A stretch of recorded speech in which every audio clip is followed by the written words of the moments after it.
Se é possível, afasta de mim esse cálice. Todavia, não se faça o que eu quero, mas sim o que tu queres. Foi ter então com os discípulos e os encontrou dormindo. E disse a Pedro: então não pudestes vigiar 1 hora comigo? Vigiai e orai, para que não entreis em tentação. O espírito está pronto, mas a carne é fraca. Afastou-se pela 2ª vez e orou dizendo: meu Pai, se não é possível que este cálice passe sem que eu o beba, faça-se a tua vontade. Voltou ainda e os encontrou novamente dormindo, porque seus olhos estavam pesados.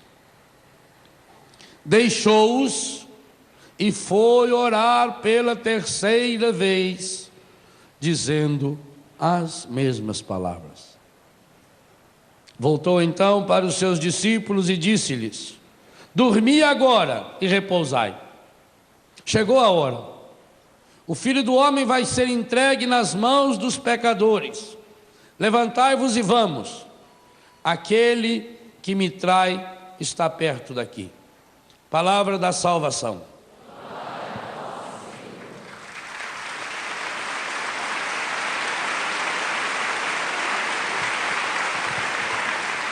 Eu penso que essa oração de cura interior que Jesus fez, porque essa oração é a grande oração de cura interior de Jesus. Não era cura espiritual, Jesus não precisava de cura espiritual, ele não pecou. Não era cura física, ele não tinha nenhuma enfermidade ali. Jesus fez uma profunda oração de cura interior, para nos ensinar também como fazer essa oração de cura interior. Sabe por quê? Muitos de nós aqui e aí em casa ainda não fomos curados? Porque nunca fizemos uma oração de cura interior seguindo o modelo de Jesus. É Jesus que diz para mim e para você: eu vim para que você tenha vida e a tenha em abundância. É Jesus que em João 14,6 diz: eu sou o caminho, a verdade e a vida. Ora, enquanto nós fazemos orações de cura interior seguindo os gurus da nova era, nós podemos até sentir uma paz, assim, um alívio interior, um desabafo espiritual, mas isso não é cura interior. Cura interior é uma oração feita a partir de uma suprema angústia. Segunda coisa pela qual muitos de nós ainda não fomos curados: nós não nos convencemos ainda de que estamos numa batalha, de que estamos numa guerra. O Brasil sagrou-se com um título fabuloso. Lembra qual? O Brasil foi pentacampeão. Que coisa bonita. Quanta gente assistiu lá no Rio de Janeiro com o Padre Jonas, alguns em Aracaju comigo. O Brasil foi penta. As pessoas saíram na rua e festejaram. Você assistiu os jogos da seleção? A grande maioria, não responda para não mentir. A grande maioria assistiu. E a Copa do Mundo foi lá na Coreia, foi no Japão, e o horário lá é diferente, né? Do nosso. Tinha jogo que era às 3 horas da manhã. Não responda. Você levantou-se às 3 horas da manhã para ver o jogo? Não responda. Não quero que ninguém minta por minha causa. Talvez você punha um despertador, acordava. O seu menino, que para ir na escola não levanta de jeito nenhum, 2h30 estava em pé. Ia lá e puxava o dedão. Pai, tá na hora, pai, já soltou o foguete, pai. Não é assim? E você levantava às 3 horas da manhã e ficava ali em frente da televisão e às vezes nem ia dormir mais, porque você tinha que torcer para que Ronaldinho, embora a grande responsável pela vitória da seleção foi minha mãe, aquele modelo de cabelo do Ronaldinho foi ideia da minha mãe. Quando a gente era pequeno, mamãe mandava cortar o cabelo a gente igualzinho. Ia lá no Chavega, ficava queimando nojo. Falei, Ronaldinho copiou todo Nazaré. Então você levantava às 3 horas da manhã e você assistia o jogo. E torcia, vai. A grande maioria das pessoas fez isso ou não? Pergunto, não responda também. Pergunto agora. Quantas vezes você levantou às 3 da manhã para rezar um terço? Para vencer a desgraça que está abatendo sobre sua família? Não. Quantas vezes?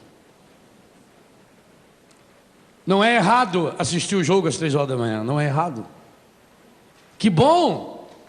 E eu gostei muito da vitória da seleção brasileira, até porque até o presidente da República deu palpite, dizendo que tinha que levar o fulano e o ciclano. E o Filipão foi macho o suficiente para não levar e ganhar a Copa. Eu achei ótimo.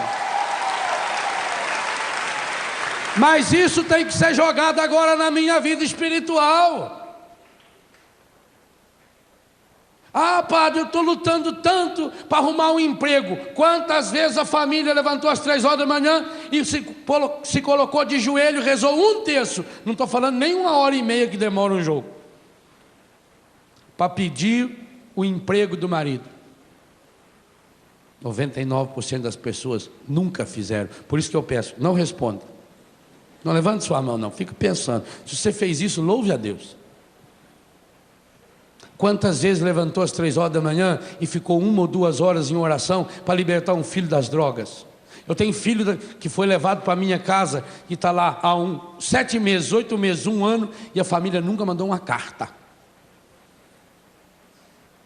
Quantas vezes levantou às 3 horas da manhã para rezar pelo seu marido, para se libertar do alcoolismo, ou da prostituição, ou da violência, ou do adultério? Ah, eu rezo muito. O quanto que é esse muito que você reza? Quanto? Segunda coisa, quantas vezes até hoje você se prostrou com a cara no chão? Ontem teve gente aqui que não aguentou ficar 5 minutos ajoelhado. Jovens! Ajoelha, já estica, já deita, já senta. Depois fica querendo passar a mão no ostensório como se fosse uma coisa mágica. Mete esse joelho no chão para ver o que muda. Nós brincamos com coisa séria. Por isso que falta alegria. A alegria que tem que brotar no nosso coração, ela é fruto de sangue. De sangue. Por isso que me preocupa muito quando se ensina oração de cura interior como se fosse uma coisa mágica, uma coisa afetivazinha, em que eu passo a mão na cabeça da pessoa e fico falando as palavras e a pessoa se comove. A vida é dura, e principalmente se a pessoa for mole. Ora, se Jesus, o Filho de Deus, aquele que veio para nos dar a vida, que tem palavras de vida, que nos dá o pão da vida, que é o único que pode nos levar para a vida eterna. Se Jesus sentiu tristeza profunda, uma tristeza tão grande que se transformou numa angústia suprema, que chegou a suar sangue. Aqui nunca nenhum de nós suou sangue. Porque só quem falou que ele suou sangue foi Lucas, porque Lucas era médico e sabia muito bem que quando uma pessoa chega a suar sangue, É porque essa angústia, essa tristeza, ela já passou para o seu corpo. A tristeza espiritual, a tristeza interior se traduz numa tristeza física. O corpo somatiza essa tristeza. Jesus se retirou. Nós não nos retiramos, nós não nos afastamos, nós vivemos num barulho danado, numa agitação, numa correria. Faz uma rezinha mágica, reza quem sabe 15 minutos por dia e acha que rezou muito, vai uma vez por semana na missa e acha que Deus está devendo obrigação, faz uma novena lá daqui, uma rezinha desse tamanho, reza 9 dias seguidos, de qualquer jeito, no intervalo da novela, reza aquilo lá, olhando para a televisão e acha, e cobra de Deus. Chega dessa espiritualidade de lixo. Enquanto vivemos essa espiritualidade de lixo, da superficialidade, nós não chegaremos a mergulhar na cura que o Senhor quer fazer. A cura interior não é opcional, não. Jesus veio para curar-nos interiormente, porque sem a cura interior não tem salvação. O ministério da cura interior em Jesus é um ministério salvífico, porque ele não é curandeiro, ele é salvador. Agora nós queremos um Cristo curandeiro, um Cristo que não me compromete, um Cristo que me ensine uma oraçãozinha mole. Não. Jesus se retira, se retirou com os 12. Grupo. A coisa que o encardido mais está trabalhando para destruir na igreja são os grupos de oração. E triste, está conseguindo. Quantos grupos de oração morreram? Porque tem grupos de oração que hoje é uma assembleia não sei do que, onde tudo está organizado, a recepção está organizada, as músicas que o ministério vai cantar já estão todas elencadas na pasta. Já tem o sujeito que fez a escola não sei das quantas e ganhou o diploma. Esse pode ir lá falar, dar o ensino, leva 2 horas dando ensino, 15 horas dando aviso e não reza 5 minutos. E o que tem que acontecer nos nossos grupos é um pôr na mão no outro e rezar, interceder pelas pessoas. Enquanto não fizermos isso, os grupos vão caindo. E a gente tem que deixar de viver na lorota. Onde estão os grandes cenáculos que se realizavam?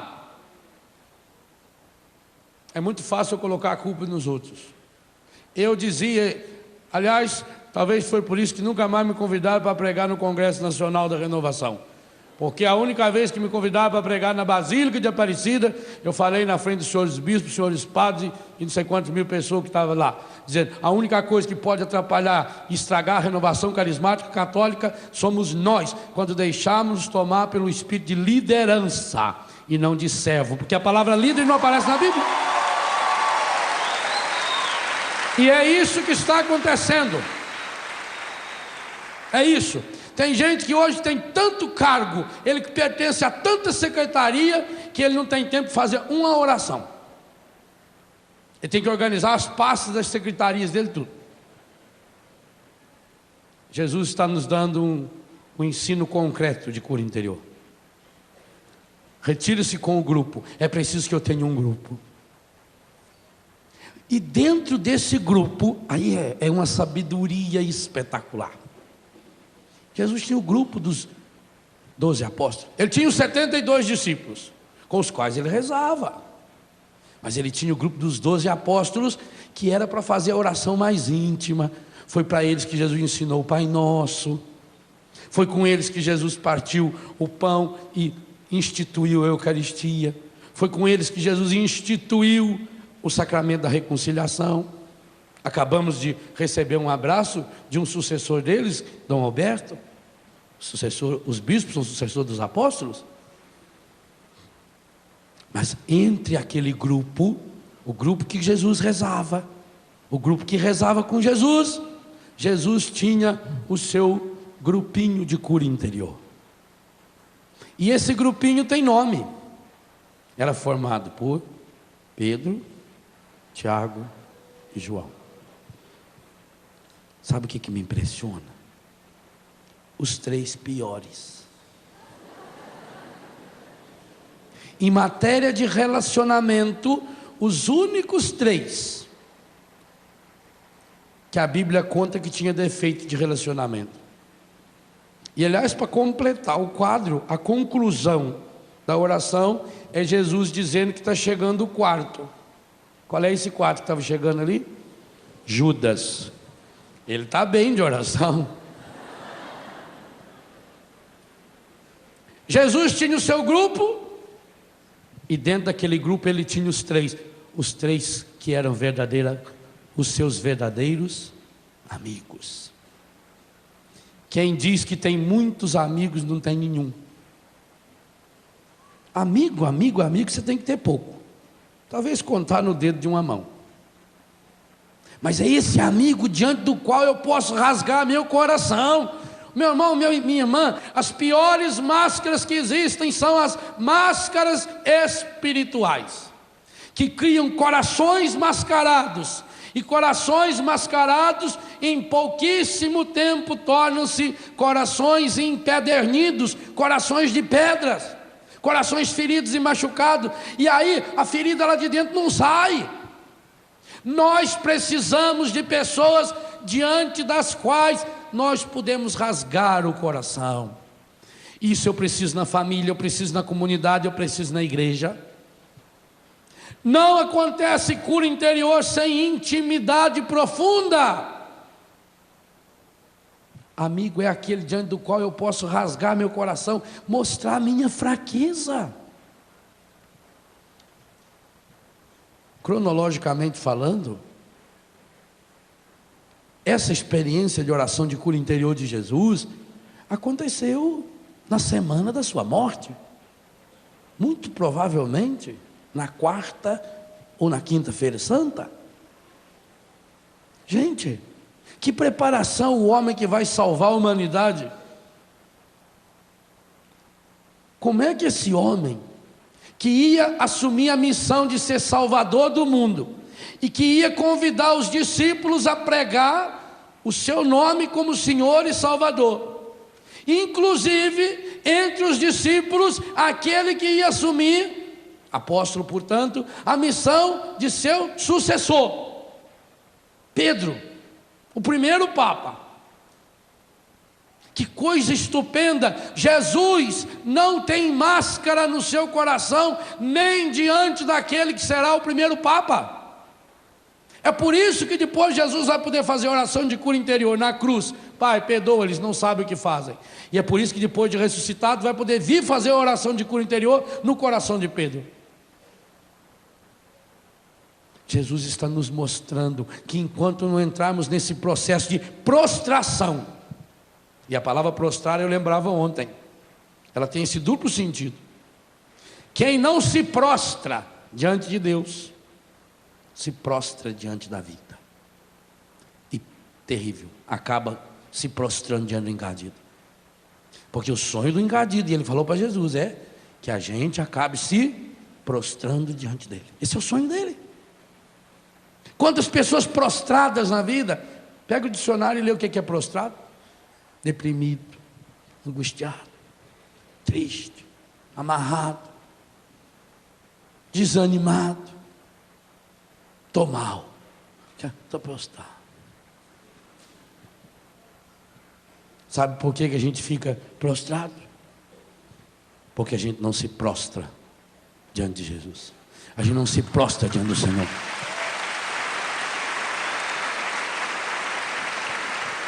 Sabe uma das coisas que mais tem chamado minha atenção? Pegue a sua Bíblia e comece a ler em Gênesis, não agora que não vai dar tempo.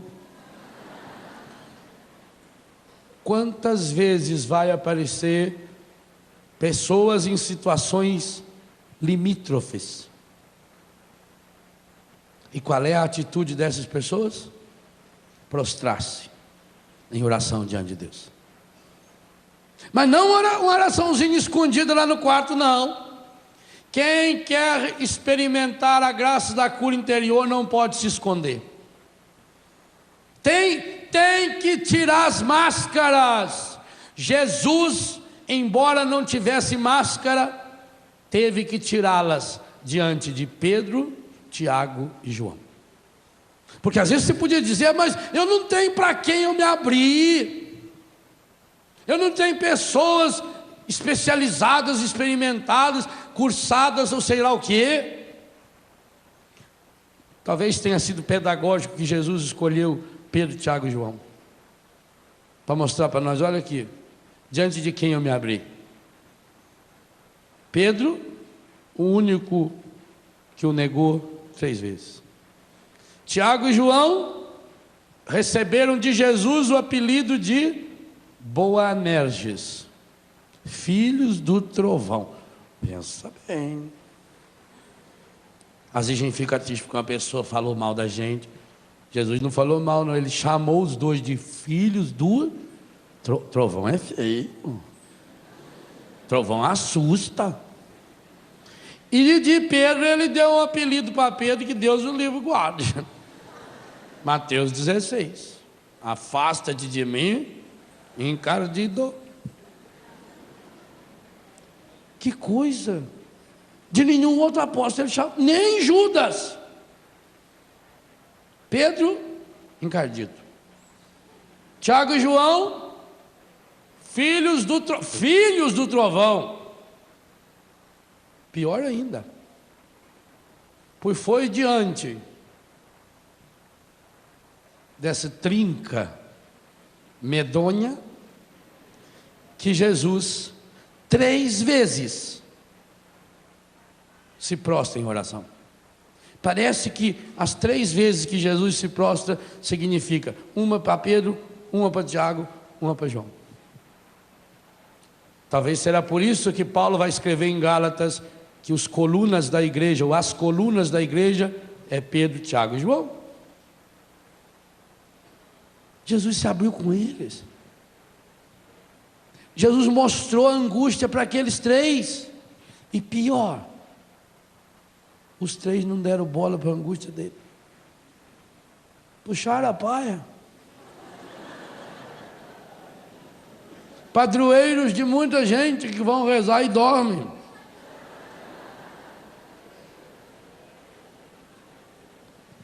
A primeira vez que Jesus se prostrou, ele ficou quanto tempo? 1 hora. 1 hora. Tenta ficar 1 hora prostrado, com a cara enfiada na terra. Jesus se prostra e abre o coração para Deus. A dupla dimensão da cura interior. Eu preciso ter pessoas. A cura interior se dá através de pessoas. Cura interior não é uma oração para eu ficar fazendo escondidinho, para não mostrar para os outros. Enquanto eu ficar com as minhas máscaras, Deus não me cura, não tem jeito. Jesus praticou a cura interior, abrindo-se diante dos 3 piores apóstolos nessa área. Parece que ele escolheu a dedo. Chorou diante deles. Desmoronou. Essa palavra cabe muito bem a esse texto. Caiu, desmoronou. Angústia suprema. E rezou ao Pai. Abriu o coração, arrebentou as máscaras do coração. Meu Pai, se possível, afasta de mim esse cálice. Jesus não foi dando risada para a cruz, não. Jesus não tinha uma atitude fatalista, tinha que acontecer. Ah, Jesus não tinha que morrer. Não, ele veio para salvar o mundo. E coerentemente com a sua vocação e a sua missão, por amar demais o Pai e o mundo, tendo amado os seus que estavam no mundo, amou-os até o fim. João 13, verso 1. Em consequência da coerência desse amor, é que Jesus vai até o final e passa pela cruz. Mas a chegada da cruz teve Getsemane. Esse Jesus que quer dar a vida a mim e a você está nos ensinando algo muito importante. Ô meu irmão, ô minha irmã, tira a máscara. Aplica aquilo que você aplica na sua vida do dia a dia para a sua vida espiritual. Se você foi capaz de levantar às 3 horas da manhã para assistir um jogo da seleção que não muda nada na sua vida, o que você ganhou com o Penta? Nada. Então, se você conseguiu fazer isso, é Deus dizendo para você, você também vai conseguir sim. Agora enfrentar uma seleção muito pior, a seleção dos traficantes, a seleção dos prostituidores, a seleção dos desempregadores, a seleção dos corruptores. Tem um monte de seleção que está sendo treinada para jogar contra você. Guga é o melhor tenista brasileiro e já foi o melhor do mundo. E por que está perdendo? Porque está machucado. Fez uma cirurgia, ele vai voltar a ser o melhor logo logo. Fez uma cirurgia, está machucado. Inclusive agora nos Estados Unidos conseguiu 2 ou 3 jogos bons, mas não foi adiante, porque está machucado. É isso que o encardido faz comigo e com você. Você é o melhor do mundo. Você nasceu para ser a melhor pessoa do mundo, não melhor do que o outro. Você não tem que se comparar com ninguém. Você nasceu para ser melhor para o outro. Você tem que ser o melhor marido para a sua esposa, o melhor pai para os seus filhos, o melhor padre para a sua comunidade. O cristão tem que ser melhor mas ele está parando de ser melhor, porque está com o coração ferido e machucado, e por isso perde para qualquer capeca que aparece na frente dele. Você está sendo derrotado. A derrota está dentro de você, não está fora. Nós estamos carregando a derrota, pois Jesus está dizendo 2 coisas fundamentais. Primeiro, você tem verdadeiros amigos? Não responda. Eu não estou falando colega, eu não estou falando conhecido, gente que me aplaude, gente que puxa o saco. Não estou falando isso. Isso é fácil. Se a pessoa precisar de você, ela vai atrás. Amizade interesseira, oh meu Deus, basta dar uma olhadinha agora em época de eleição que você vai ver o que aparece de gente, parente. Eu não estou falando disso aí. Eu não estou falando dessa futilidade do mundo, não.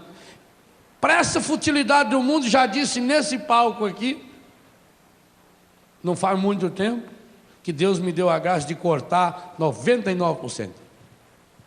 Falta alguns ainda, mas vou conseguir, se Deus quiser. Quem diz tem muitos amigos, aqueles amigos de festa, só das coisas superficiais, só para fazer folia. Quantos filhos chegam para mim e contam: ah, padre, quando eu tinha dinheiro, quando eu tinha carro, tinha sempre amigo.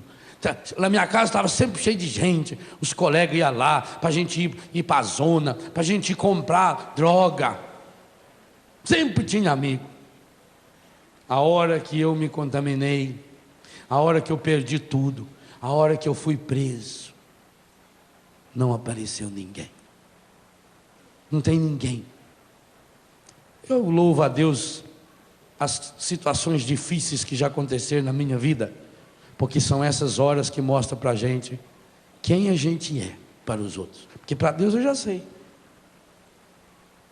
Por isso nunca peça para Deus: Senhor, tira os problemas da minha vida. Não, peça para Deus: Senhor, dá-me a graça de superar os meus problemas. Deus me deu uma imagem, e essa imagem veio evoluindo. Uma parte dessa imagem eu já falei com vocês, inclusive está no livro Na Trilha da Cura. E outra parte Deus está me dando dessa imagem, e com certeza vai me dar muito mais. Daquele menino que depois de uma tempestade violenta, de manhã ele saiu na varanda da fazenda e gritou para o avô: vô, corre aqui, vô, vem ver, vô, como é que o senhor explica que essa figueira, essa árvore que gastava 4 homens para abraçar o seu tronco, como é que essa figueira tombou, vô?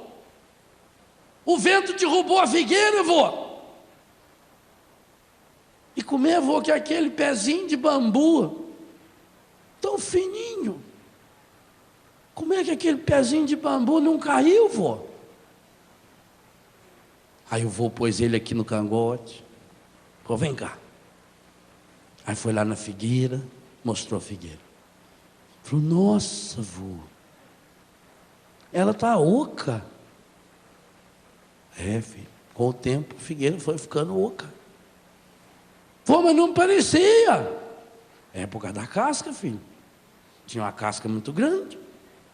A gente não via, se olhava para a figueira, ela estava lá, metidona, poderosa. Achou que era muito importante. O vento. Ele falou, vô, mas o bambu também é oco. Aí o vô gostou mais ainda. Falou, então vem cá. Aí chegou lá no bambu, bambuzinho pequenininho. Falou, primeira diferença, o bambu sabe que é oco desde pequeno. Essa é a primeira coisa. Primeira coisa que o bambu ensina para mim e para você. Depois você vai naquela tosse de bambu ali e aprende o resto. Primeira coisa que o bambu ensina para mim e para você, desde pequeno a gente é oco. O que significa isso? Vazio para poder encher-se de Deus. Por isso que a gente foi feito oco.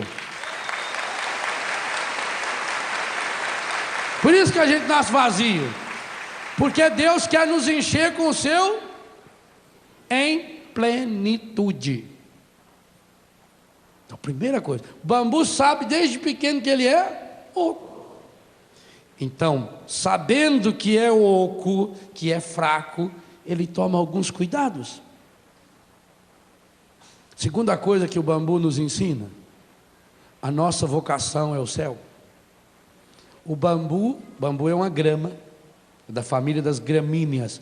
Enquanto as gramas comuns se alastram, o bambu, sendo uma gramínea, sobe. Porque ele tem uma meta. Todo bambu só cresce para o alto. Você também. Ou você cresce para o alto, ou a tempestade vai derrubar você. Eu tenho que ter uma meta. É no alto que está a vossa meta. Somos cidadãos do céu. Nós nascemos para lá. É lá para cima que eu tenho que olhar. O bambu está sempre olhando para o céu. Sempre buscando o alto. Sempre buscando a graça de Deus. Terceira coisa, se ele quer crescer muito, ele tem que ter raízes profundas. Por isso, ele vai se alastrando. O tanto que um bambu cresce para cima, ele vai se alastrando na terra, ele vai enfiando, ele vai achando pedra, a raiz vai abraçando, abraça no outro tronco, ele enche. Eu tenho lá em Betânia um bambu chinês, já tem uns 3 anos que ele está plantado, está nessa alturinha. Ainda vai levar uns 2 anos para ele começar a crescer. Mas quando ele crescer, ele vai chegar a 20, 30 metros de altura. Ele leva 5, 6 anos só criando raízes. Terceira coisa que o bambu ensina para mim e para você, se eu quero chegar lá no alto, eu preciso ter raízes sadias, raízes saradas, raízes curadas. E o que significa raízes? Raízes é aquilo que a gente tem escondido. A árvore, com o tempo, ela vai envelhecendo, as raízes começam a aparecer. Conosco também. As raízes são os vícios que a gente vai escondendo. Eu tenho que deixar a graça de Deus, a graça da cura, penetrar cada uma das minhas raízes. A raiz é a minha fé solidificada. A raiz é alimentada pela leitura contínua e constante da palavra de Deus. A raiz é alimentada por um grupo que me dá sustento, me fortalece. Primeira coisa que o bambu me ensina. Primeira coisa, eu sou oco desde pequeno. E por que eu sou oco? Para poder ser cheio de Deus. Então, quanto mais eu me esvaziar, mais cheio de Deus eu serei. Segunda coisa que o bambu me ensina, é preciso crescer para o alto. Terceira coisa que o bambu me ensina, eu preciso ter raízes profundas, raízes sólidas, raízes saradas, raízes curadas. Quarta coisa, bambu não cresce para o lado. Se eu quero ter a graça de crescer para cima, eu não posso criar galho. Bambu não cria galho. A figueira criou galho. Bambu não. Criar galho significa dispersar nossos dons, nossos talentos em coisas que não deve. Quantas pessoas se enroscam na vida porque está sempre amarrado, está amarrado com fulano, com cicrano, com a falsa amizade, tem que vir, eu tenho que ir lá porque, sabe como é que é, né, a vida na sociedade, eu tenho que ir, coisa nenhuma, vou se eu quiser. Uma vez a senhora lá em Brusque falou para mim, o senhor esteve na casa de fulano, não foi na minha casa. Sei por que eu tinha que ir na sua casa? Já não casei para isso, minha filha. Eu vou onde eu quiser. Falou, credo. A gente vai criando tanto galho, depois vive quebrando galho. A pessoa se divide, tem tanta coisa para fazer. É o tal das secretarias, né? Cria tanta secretaria, tanta galhada. Corta as galhadas, porque quanto menos galho eu tiver, menos dolorosa será a poda. E João 15 diz que a gente será podado. Os galhos significam as coisas que a gente vai acumulando. Já percebeu quanta coisa a gente tem que a gente não precisa ter para ver? E vai se apegando. Tem gente que chega lá, se aquela caixinha cor de abóbora que ganhou no aniversário da avó dela de 1938, se aquilo não tiver lá, ela fica deprimida. Estragou a minha caixinha.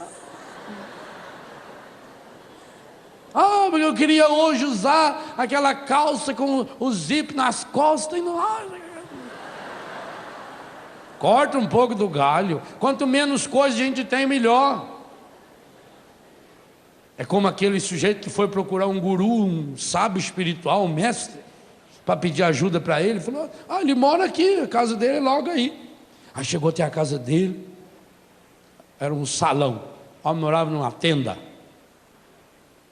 Aí entrou, o mestre convidou ele a entrar, chegou lá, tinha um colchão no chão, 2 cadeiras, 2 pedras assim, uma panelinha, mais nada. Aí o homem ficou impressionado com aquilo e falou, mestre, onde estão as suas coisas? Aí o mestre riu e falou, onde estão as suas? Ele falou, mas eu estou aqui de passagem. Eu também. Nós estamos aqui de passagem. Se você quer crescer lá para o alto, corte os galhos, corta a galhada, canaliza. Crescer para o alto e tirar as galhadas significa investir a minha vida, e isso vale para tudo. Quantas famílias estão cheias de dívidas, cheias de problemas, porque não se une? Corta o galho, corta o supérfluo. Quanta coisa que você não precisa. Oh meu Deus, quanta coisa eu não preciso para ser feliz. Quanta coisa. Eu não preciso. Só que a gente vai se apegando, O galho é assim, ele vai grudando. O galho cresce aqui, gruda lá. Aí aquilo parece que já faz parte do galho. Aí tem que proteger aquilo. E aí vai ficando pesado. O galho é muito grande. Aí começa bicho vir fazer ninho ali em cima. E cobras e lagartos. E vai apodrecendo. E a pessoa tenta proteger os galhos, corta os galhos. Eu conto no livro, Na Trilha da Cura, primeira vez que eu cheguei a Paris, eu fiquei decepcionado com aquilo lá. Falei, um lugar feio. Era inverno, aquelas árvores tudo seco. Eu falei, por que não corta isso tudo, né? E depois, quando eu voltei lá, logo em seguida, primavera, aquilo tudo verdinho. A natureza ensina a gente. Na hora do frio ela recolhe, ela não é besta, deixa cair a folha. Agora vai segurar as folhas. Segura a folha, a raiz apodrece. A natureza é sábia, o que ela faz? Ela mesmo dá uma chacoalhada assim, aproveita o vento, joga a folha cai no chão, aí fica quentinha, a raiz dela dorme sossegada. Ela recolhe a seiva e joga para a raiz, porque a terra fria mata. Aí quando começa a melhorar a temperatura, ela vai devagarinho soltando. Por isso que a gente tem que podar as plantas no inverno, porque a seiva dela está concentrada na raiz, aí não morre. Será que você não está com galho demais? Alguns de nós somos umas galhadas enormes. Aliás, tem pessoas que quando ela chega no lugar, você já nota aquela galhada chegando, aquela coiseira, que parece uma árvore de Natal, aquele desfilando, parece um pavão, parece um peru. Aquilo.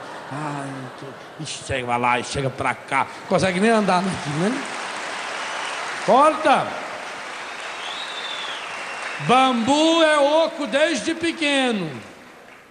Quer crescer para o alto, cria raízes profundas e não cria galho. 4 coisas já aprendi. Primeira, oco desde pequeno. Por que eu sou oco? Para Deus me encher com o seu Espírito Santo. Por que Maria é feliz? Porque é cheia de graça, cheia do Espírito Santo. Eu tenho que ser oco, mas cheio do Espírito Santo. Segunda coisa, minha meta está no alto. Terceira coisa, raízes profundas, sólidas, saradas. Quarta coisa, é preciso cortar o galho. Quinta coisa que o bambu me ensina: olha bem de perto para o bambu. Você já viu que ele é cheio de nozinho? Não é o nó que enfeia o bambu, é o nó que dá resistência ao bambu. Por isso que lá embaixo o nó vai juntando mais próximo assim. A parte mais velha do bambu, o nó vai ficando. Porque nó significa cada etapa que eu venço, cada problema que eu supero. Cada problema que eu supero na minha vida me torna uma pessoa mais forte, me torna uma pessoa mais resistente. Se o bambu não tivesse nó, ele seria lindo, parecia um cano de PVC, mas na primeira ventania o bicho rachava de cima embaixo. É o nó que dá resistência ao bambu, é o nó que faz o bambu ser forte, é o nó que faz o bambu ser firme. Cada nozinho significa um problema resolvido. Cada vez que eu supero um problema, cada vez que eu supero uma dificuldade, cada vez que eu supero um desafio, cada vez que eu perdoo uma pessoa que me machucou, cada vez que eu peço perdão a alguém que eu machuquei, cada vez que eu faço um pequeno jejum, é um nozinho que vai se solidificando, e esse nozinho vai amarrando e vai dando consistência. E o bambu chega a ser tão forte que na China eles fazem ponte para passar caminhão de guerra feito de bambu. Eles fazem escadas, edifícios enormes. Eu preciso aprender com os nós. Os nós significam dificuldades superadas. Aqui Jesus dobrou-se diante de algumas dificuldades, nós que ele superou, nós que ele assimilou. Meu irmão, uma coisa muito importante: problemas todos nós temos, os problemas precisam ser assimilados e não fugir do problema. O mundo de hoje ensina você a fugir do problema. Toma um gole de cachaça que passa, toma um Doril, a dor sumiu. Não vou falar mais nada, senão rima com esse negócio aí, não deve. Toma isso que vai não sei para onde.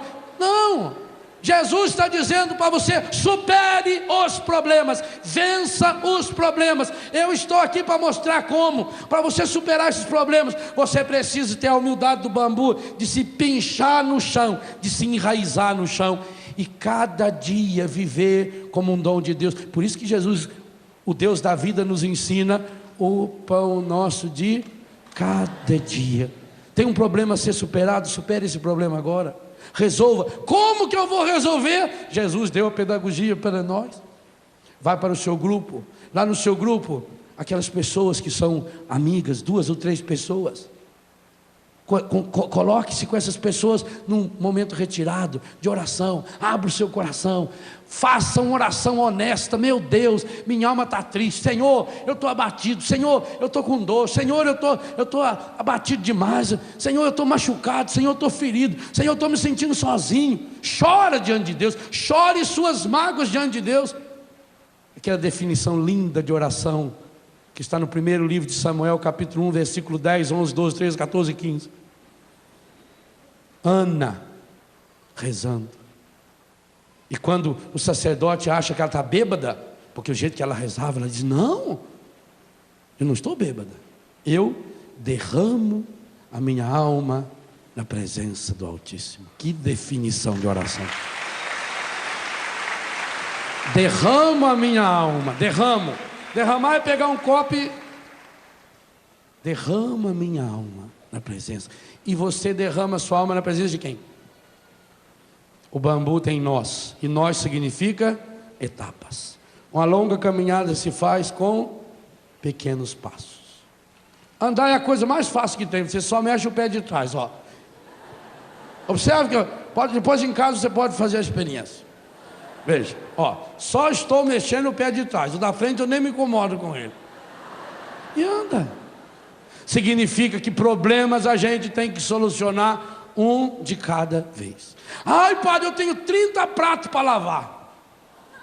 Você nunca lavou 30 pratos. Você lava um, depois um, depois um, depois um, depois um, depois um, depois um. Faz um por vez. Conquiste.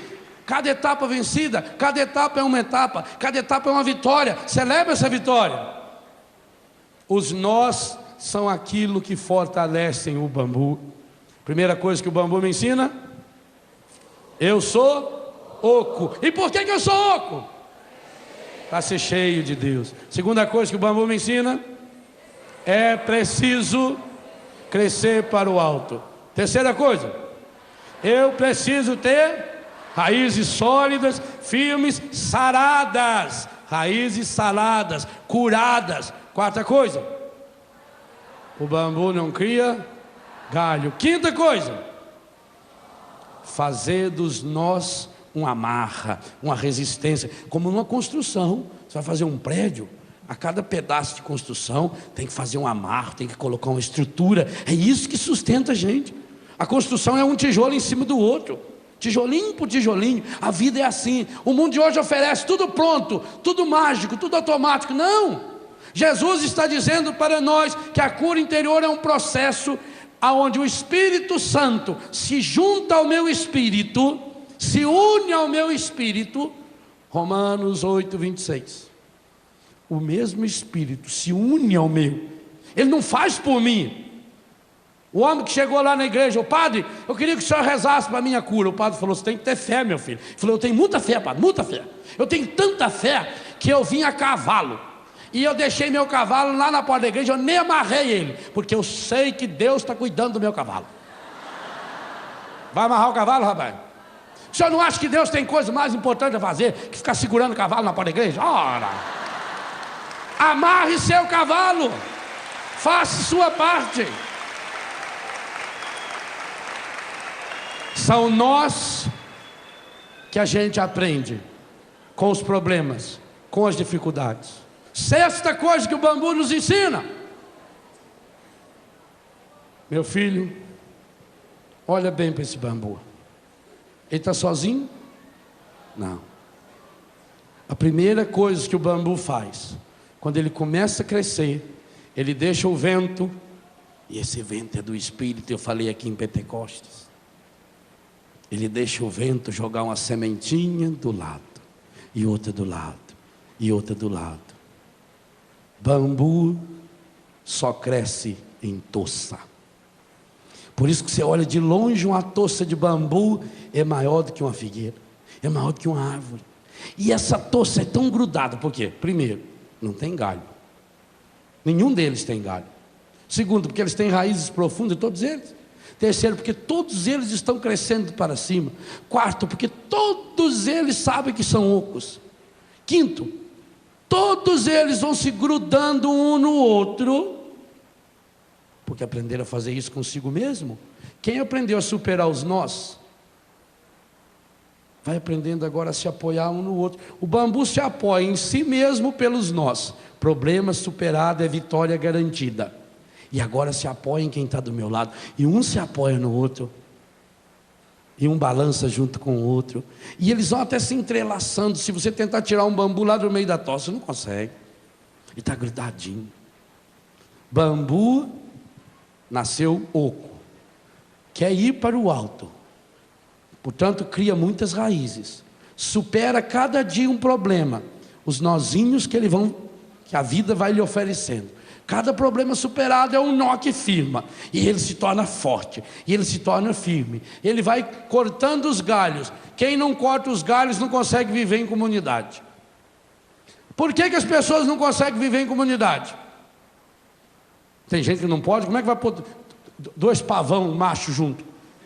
Não cabe. A hora que eles abrem, é top.